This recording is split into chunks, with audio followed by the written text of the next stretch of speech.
How gives a small giggle? It made me use on that strange state of my friendship. I do a little gesture, small things that I wouldn't see were I not at least some distance closer to her than we first met.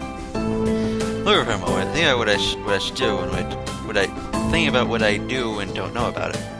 It's a slightly depressing topic. Is something wrong? When I know more about her, then I should stop being so evasive about it. Technically, as equals rather than being consistent in fear of causing her to get upset worked fine. So I should just try a straightforward approach with Hanako as well.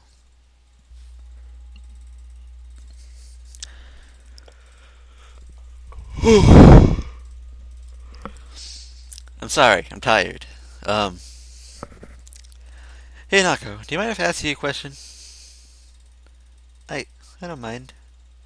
I I want to know what your life was like. Your life before coming to Imaku. She hesitates. I briefly consider backing up, but seem to be taking the question quite seriously. I sit and watch her, silently letting her take her time. Stop making eye contact with me, and almost looks as if she's arguing with herself to letting herself open up to me more. The answer finally comes a stiff, almost reluctant nod. She looks far more tense than she did before I asked. Okay, but in return, you have to tell me about your life as well. I nod and follow as soon as I walk out of the library so we can talk. But no, most students already left the main building. Apart from a few people hovering around the club rooms, the hallways are largely empty. I guess we'll start with coming to Imaku. Let's see, I was in the hospital when my parents first told me about Imaku Academy. That's when I shouldn't go back to my old school anymore. Parents agreed and persuaded me to apply to Hanako. And it would mean living away from them for the first time. Must have been hard for you. Well, yeah, I had to admit it was. My parents were both working work hours and full time, so having to live recently independently wasn't anything new to me. It was the fact that I was going to live at school for a day was going to be the hardest, I think. And you? Smoky would try to go past us near the stairs, now pressing herself tightly to my side until we reached the ground floor. She doesn't usually come this close, just walking in the school, so I'm a little put off. The staff at the orphanage offered me some options what I could do. Middle school hadn't been good, so I thought Imaku might be better. It was isolated, and I thought it'd be easier to get by here than most of the others being disabled. It's pretty ironic that the reasons Hanako looked forward to Imaku are the exact reasons I hated the idea. To me, it felt like I was being stunted somewhere away from society and everyone I knew. Hanako is probably an inviting prospect. What was life like at the orphanage? It was okay. The staff there were nice and they took care of us. The children didn't talk to me much, but I didn't really want to talk to them either, so I didn't mind. The orphanage had a little library, so it was hard to read to pass the time. The staff didn't mind it because it made me easier to handle than many of the other children. You didn't make any friends there? No, I think my life was on hold during that time. I knew that, but I didn't mind. I think your life was on hold for all that time, though. Depending on when the fire happened, that was a huge chunk of her life. No parents, no friends, apparently no relatives. I walked through the door of the courtyard.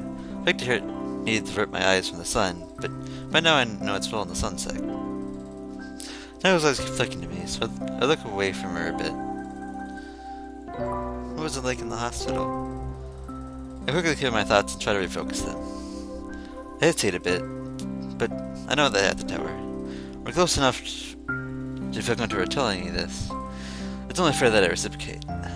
It was okay at times, but others it was pretty bad. At the beginning, everyone sent their sympathies and came to visit often. It was like breaking an arm or something. Being my friends was one of the good times. Nago came in often as well, more often than anyone else. But there were bad times too. My friends slowly stopped visiting. I began to realize how great my situation was. Finding that it wasn't just a broken limb, but that I was now a different person than before. Even the times that Hanako was spent with me became torturous. By the end, we were just reduced to silence, whereas before, we'd be talking constantly. But that's how Hanako always was. May have been a fragile person, but she would talk constantly and try and hide that fact. Not about anything in particular, just talk. I think the three lowest points would have been when my parents told me I wasn't going to school anymore, my birthday passed when I was in the hospital, and when Hanako left for the last time. Near the school buildings behind, I was beginning to follow the main path through the gardens. There may have been the odd bystander in the school buildings, but outside, we were practically alone. What was your middle school like? I liked it. I grew up in a really metropolitan area, so the middle school was nearby, so it was pretty crowded. I didn't mind it, probably because I'm used to being in crowds and around lots of other people. I got in marks, and I played soccer with my friends. I spent a fair bit of time hanging out with them after school as well. Did get teased a bit over my hair, though. Your hair? I grew slow as I put my hand over my hair to cover it. I kept getting tufts and strands refused to flatten or stay where I wanted them. Mother wouldn't let me get my hair shaved. It just had a habit of popping out, no matter how much I tried to brush it down. It still does, a little. I never get that reply. Sorry, I didn't mean to. I have my lab and wave it off. It's fine, I know it still does. Plus, I need to have someone act so much shit in my past. For anyone else, I think there's acting polite, but that's something I don't really think Hanako would do.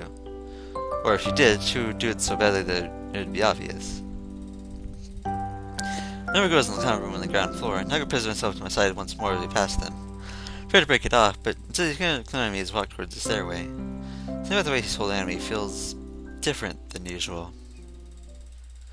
I listened in deep thought as we walk up the stairs and down the hallway. It's only when we stop I look up and realize I've been following her without question. Why did we come to your dormitory room? I look straight at the door without so much as a glance in my direction. Hanako? Hello? Earth Hanako? She moved to answer, but stopped herself. Instead, she finally breaks from my side, opens the door, and steps inside. I look up and down the hallway, a bit lost is exactly what I should do. Shrugging, I decide to follow her since I don't really have any reason to do otherwise. Hanako stands in the middle of the room and looks straight at me. It's unnerving when she does this. This is an unusual action for her. I don't have to speak, but she preempts me. Could you close and lock the door?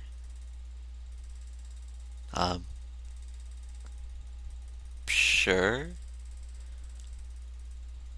Nago's hand reaches for her chest, grabbing her bliss at its heart.